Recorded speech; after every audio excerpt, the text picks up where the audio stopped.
Assalamualaikum warahmatullahi wabarakatuh. Dalam video kali ini kita akan mempelajari kembali tentang ikatan kimia.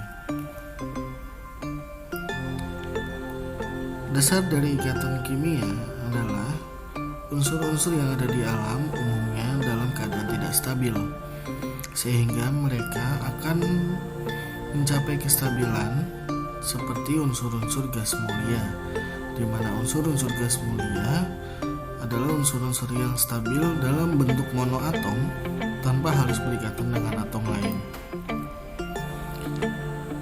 Kestabilan unsur-unsur gas mulia dilihat dari konfigurasi elektronnya, di mana konfigurasi elektron unsur gas mulia memiliki elektron penuh pada kulit terluarnya atau pada umumnya memenuhi aturan oktet.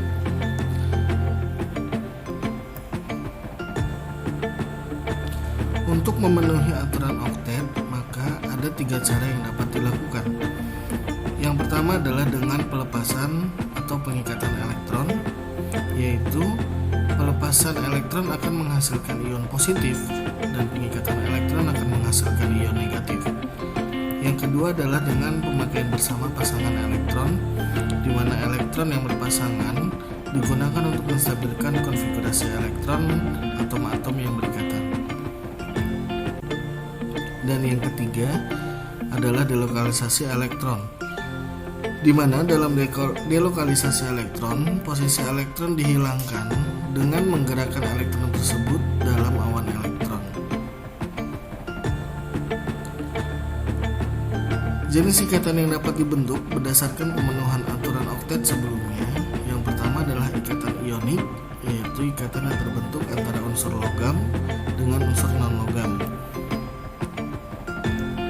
Ikatan ionik akan menghasilkan struktur yang umumnya berbentuk kristal. Yang kedua, ikatan kovalen, yaitu ikatan antara non-logam dengan non-logam, di mana pada umumnya akan membentuk struktur molekul. Dan yang ketiga adalah ikatan logam, yang merupakan ikatan antara unsur logam dengan logam yang akan menghasilkan struktur kisi logam. Pada ikatan ionik yang terjadi antara unsur logam dengan unsur non-logam, contohnya pada natrium dan klorin, di mana natrium memiliki 1 elektron valensi dan klorin memiliki 7 elektron valensi, maka 1 elektron valensi dari natrium akan dilepas dan elektron tersebut akan ditangkap oleh klorin, sehingga natrium tidak memiliki elektron valensi pada kulit terluarnya, sedangkan klorin akan memiliki 8 elektron valensi pada kulit terluarnya. Natrium akan membentuk ion positif, sedangkan klorin akan membentuk ion negatif. Hasil dari ion positif dan ion negatif ini akan menghasilkan ikatan ionik,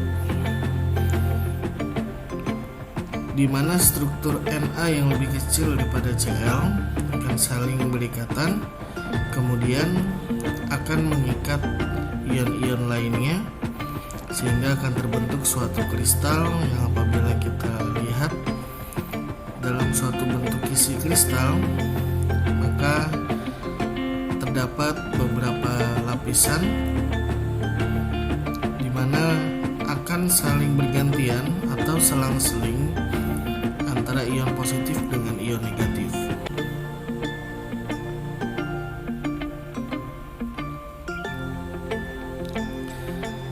Selanjutnya ikatan kovalen, yaitu ikatan antara unsur non-logam dengan unsur non-logam, contohnya adalah unsur hidrogen dengan klorin dan juga sesama unsur hidrogen.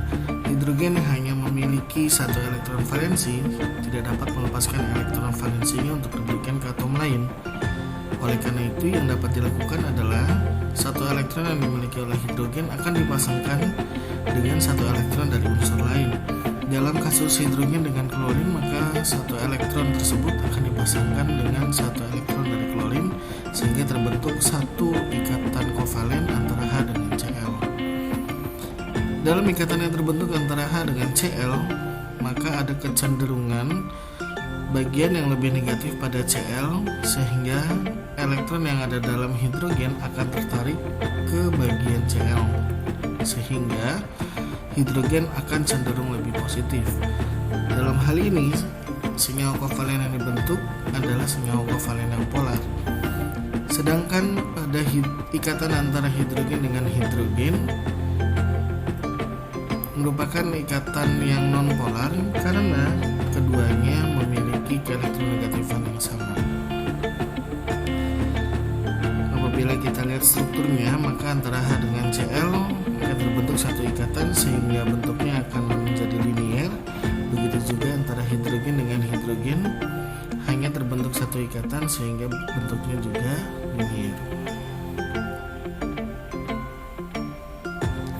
Yang selanjutnya ikatan logam, yaitu ikatan yang terbentuk antara sesama unsur logam.